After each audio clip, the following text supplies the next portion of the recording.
Go hard or go home. Alright, what is up mga Rebel Peeps? Welcome back for our another video. And for today's video guys, alam ko na nakikita nyo na merong helmet dito ngayon sa harap natin, di ba? So today, we will unbox this helmet from Spider Philippines. So titingnan muna natin yung box. So yung box niya is black and meron siyang Pirace Tech na holographic. And meron dito nakalagay na carbon fiber composite shell. Tapos, yes, halos ganun lang. And then this one, holographic din yung spine na pangalan dito. And meron siyang pattern dito sa harap na parang carbon. Meron din siyang parang race feel na something dyan na design. Alright, so buksan na natin to guys. So, buksan natin bubuksan to. Dito.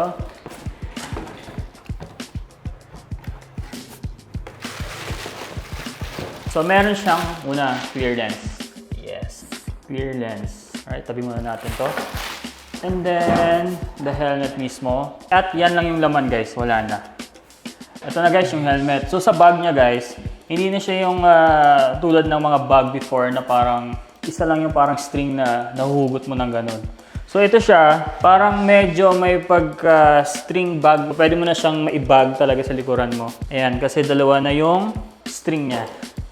Ayan. So, pwede mo na siyang ilagay sa balikat mo. Alright, so buksan natin to. Pag-unbox lang tayo guys. Hindi ko sure kung makapag-review tayo ngayon kasi medyo hindi maganda yung panahon sa labas. Ayan, so this is the helmet guys.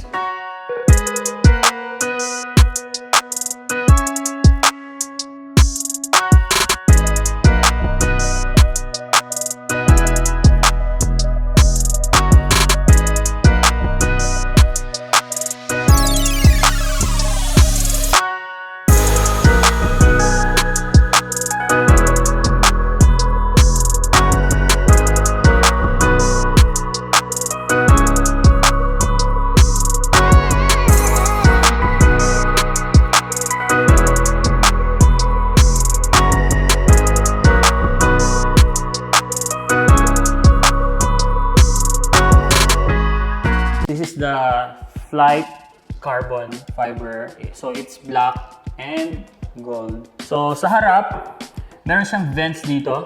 Ayan. And then dito rin yung vents niya sa taas. Alright. Tapos yung visor niya is kailangan mong i-press dito para magbukas. Ayan. So naka-automatic lock yan guys. Ayan. Pagsara mo, lock talaga. So wala siyang bukasan dito sa sides. Ayan, kasi parang race design tong helmet na to eh. Ayan, so dapat i-press natin. Ayan, and then mag-release na siya, then open. Yung visor niya ngayon, mas smooth na yung dating. Isa lang yung lock niya dito sa taas. Diba, like sa iba na marami. So, isang lock lang, then close na agad. Hindi mo na siya pwedeng pastayin mo na ganyan kasi gagalaw siya. So, isang up lang, and then lock na siya din. So, push down to lock. Ayan, so nakalock na talaga yung visor. So dito sa likuran, meron siyang integrated na spoiler. Ayan, maliit lang. So parang saktong-sakto lang. Diba? Kasi meron mga mahabang spoiler, tapos meron kang angkas sa likod. Minsan pag gaganon-ganon ka, and then tumatama na yung spoiler mo sa chin ng isang helmet na sa likuran mo. Pero okay lang naman sa akin, medyo mahaba kasi wala naman ako laging angkas. So, laging solo ride. Solo lang ako nagmumotor sa motor ko. And then sa likuran, meron siyang spy na nakasulat at flight. And then, andito na rin yung kanyang ECE certificate. Ang size ko is large. Tapos tumitimbang to ng 1,350 grams. Tanggalin na natin yung sticker guys para makita natin yung kulay ng kanyang visor.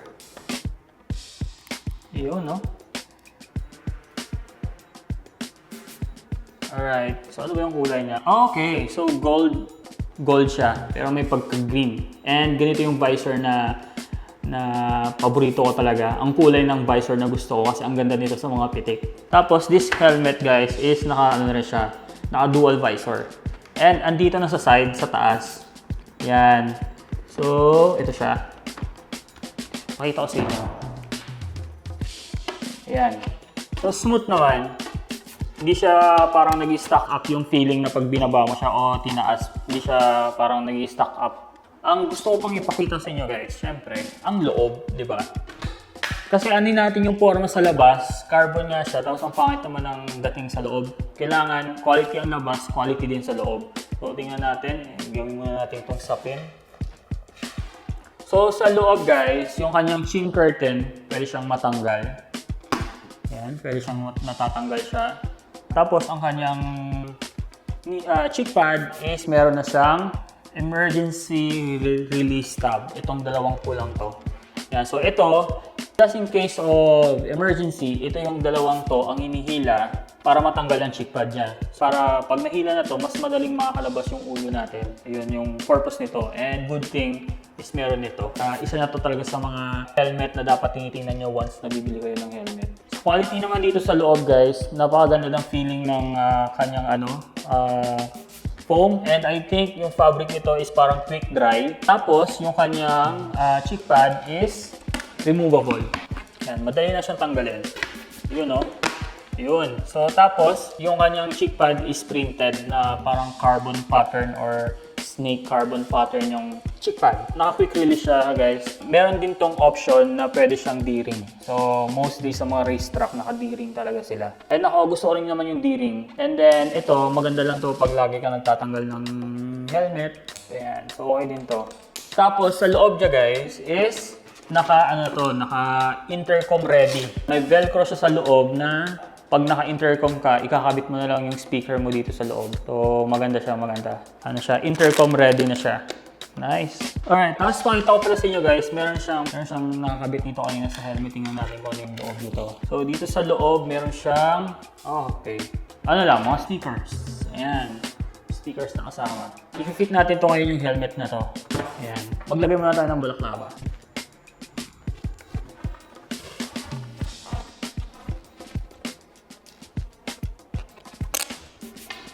And guys, so nailagay ko na ang helmet. So yung size ko sa Spider is large. Ayan, so far, ang ganda ng feel sa loob. Ang ganda ng mga cuts niya sa loob. Wala akong nararamdaman ni any pressure sa ulo ko. As in, parang naka-shape talaga sa ulo mo. Yung foam niya sa loob Pero kasi mga foam na dadating, kumbaga, snug fit talaga siya. Tapos dadating yung time na mag-a-adjust na lang siya sa shape ng ulo mo. So ito, parang naka-cut talaga siya sa design ng ulo. So, try natin to ganyan-ganyan. Hindi siya magalaw. So, it's a perfect fit talaga sa akin. Itong large na helmet. Size ng ulo ko is 58. Pero pwede ako sa medium and pwede rin ako sa large. Pero may brands na like mga ibang brands na ginagamit ko isa akong helmet na Bell is medium ako doon. Sa Spider talaga, large ako. Lahat ng helmet ko na Spider is large. So, okay siya. And ito yung tinitingnan ko pag nagsusukat ako ng helmet, pag bibili ako ng helmet, yung view talaga dito. So, this time, wala talagang sabit guys. Wala talagang sabit sa mata ko sa view. Wala talaga. As in, kitang-kita kong buo na parang wala akong helmet na pakiramdam ko. At dahil din sa sobrang gaan. Pero what most important talaga is view. Ang view mo talaga pag nag-ride ka. Na kitang-kita mo talaga buo, walang sagabal dito sa mata mo. Minsan, di ba, yumuyuko tayo. Nakakayuko ako ng diretsong buo. Yan. Kasi merong mga helmet na medyo mahaba, malalaki yung shell. Hindi ka na makakayuko kasi dito pa lang, bangga na yung chin ng helmet. Ayan, so example, yung belt bag mo, sa belt bag ka, hindi mo makikita yung belt bag mo or else gaganyanin mo yung helmet mo. Pag ginanyan mo, mas ladong tatama na agad. So yung tendency, tatanggalin mo na lang yung helmet mo para makita mo yung ginagawa mo or ilalabas mo yung bag mo. Okay siya. Ayan, tapos isa pa, guys, pag bibili kayo ng helmet, kailangan, pagka ganyan kayo, hindi tatama din yung chin nyo sa shoulder.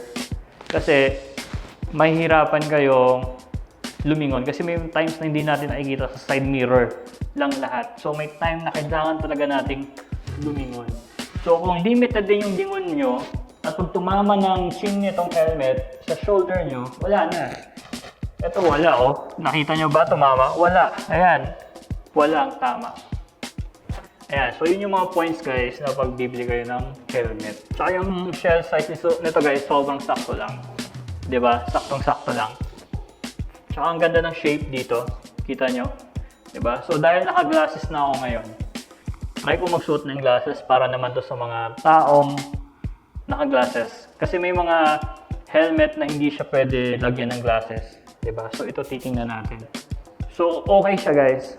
Fit na fit yung glasses ko sa loob. Hindi siya parang tumatabingi na parang pinupush ng helmet palabas yung glasses. So ito, nakapesto talaga siya sa loob. So okay na okay siya. So para sa may mga glasses, this is okay. Sa mga medyo nag-enjoy lagi sa mga twisties na ride, this is super okay. Yung view niya, sobrang okay talaga. At yung weight ng helmet, sobrang okay talaga. Magaan siya.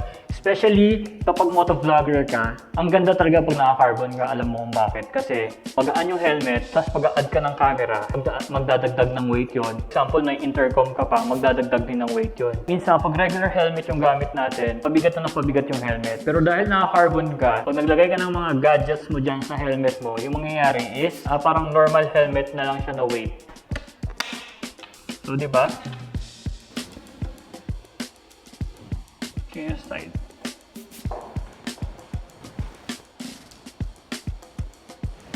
Tapos, pindutin lang natin dito para magbukas. Ayun. Lalabas lang siguro ako saglit para subukan ang wind noise. Babalik ako agad. Okay, wait lang ha.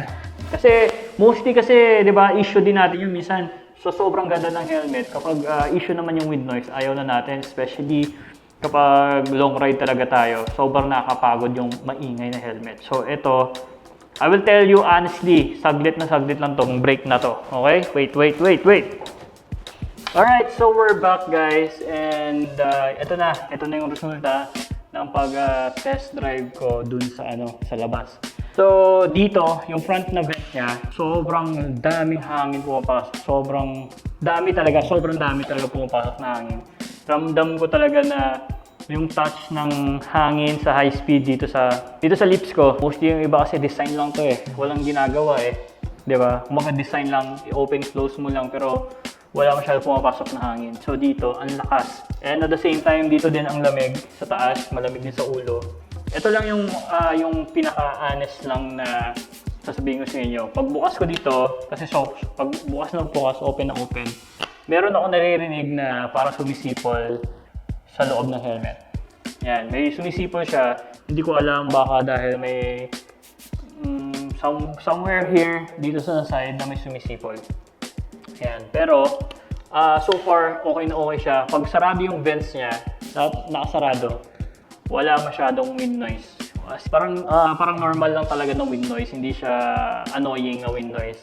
Ang dami pa rin way na para pumasok yung hangin, pero compared to my other helmets, wala talaga siya masyadong wind noise. Lalo na sa Recon ko na hindi pa updated yung vents niya, ma-wind noise talaga siya. Yun malakas talaga yun. Ito wala talaga masyado. So tanggalin na muna natin tong helmet na to. Ayun, so far wala na akong masabi dito. Super nagustuhan ko talaga yung helmet na to.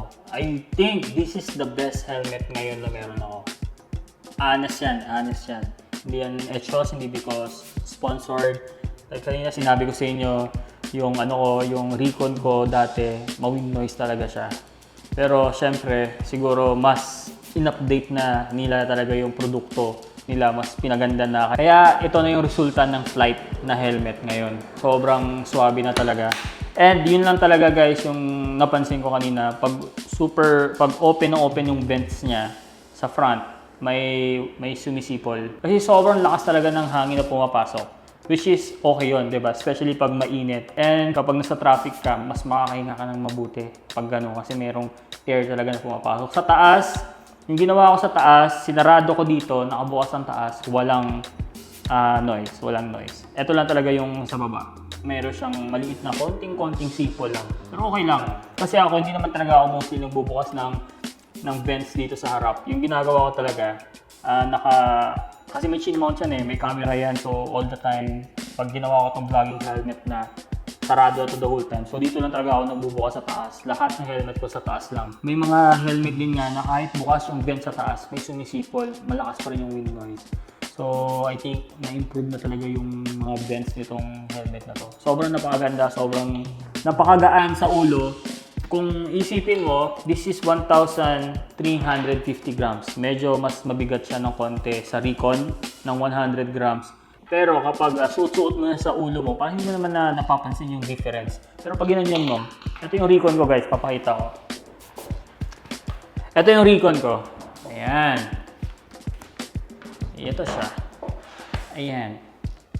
Diba? So kung titingnan nyo, mas slimmer siya sa harap kasi dahil sa smoke na lens niya, 'di ba? Pero on the sides, mas mahaba si Recon. Diba? Ng konti lang naman. And mas magaan talaga siya. Yun lang, yung hindi pa kasi updated yung vents nito, yung pinakauna-una pang labas yun. And ngayon yung mga Recon 2, mas updated na yung mga vents nila. Medyo naano na nila yung wind noise kasi ang good thing about Spider, nakikinig sila sa mga consumer kung paano may improve pa yung mga produkto nila, which is good, diba? Hindi yung okay lang, bibilhin pa rin yan, hindi sila ganun. So they really listen sa mga consumers. And by the way guys, this Spider is pin lock ready na. Napansin ko lang kanina kasi nagpa-fog kasi yung glasses ko kanina sa habang gamit ko siya. So naalala ko kung pin lock ready na ba to kasi pag malamig, diba? Kasi malamig sa labas ngayon eh. So this helmet is pin lock ready. So nabibili nyo yan separately. So better pag bilhin nyo nito, bilhin na rin agad kayo ng pin lock, diba? So it's very nice helmet. Sabi ko na ito na yung next na i-set up ko as vlogging helmet starting next year kasi kailangan ko na naman bumili ng mga paraphernalias dito, diba? So super nagustuhan ko talaga guys yung helmet na to ngayon ng Spider Philippines, itong Flight. Yan, ang ganda ng fit, ang ganda ng view. Guys, yun lang and thank you sa panonood ng aking unboxing nitong Flight carbon helmet from Spider Philippines. Thank you so much. Thank you so much, Spider Philippines. Bye. Slow.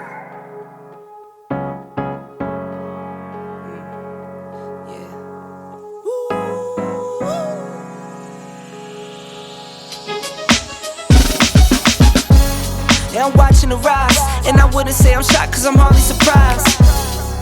This one's for the ride, this one's for who knew I'd make it, just needed some time. This one's for my wife, could've left 1,000 times just so by my side. This one's for the grind, I knew it would happen, just had the strength in my mind. To the videos, they thought I was a black guy, that's hard to get over. A foreigner in the sport, but I'm fully devoted. I don't take it for granted that the door's been open. I knew I was different, I knew I was chosen. A breadwinner, but I'm soft-spoken.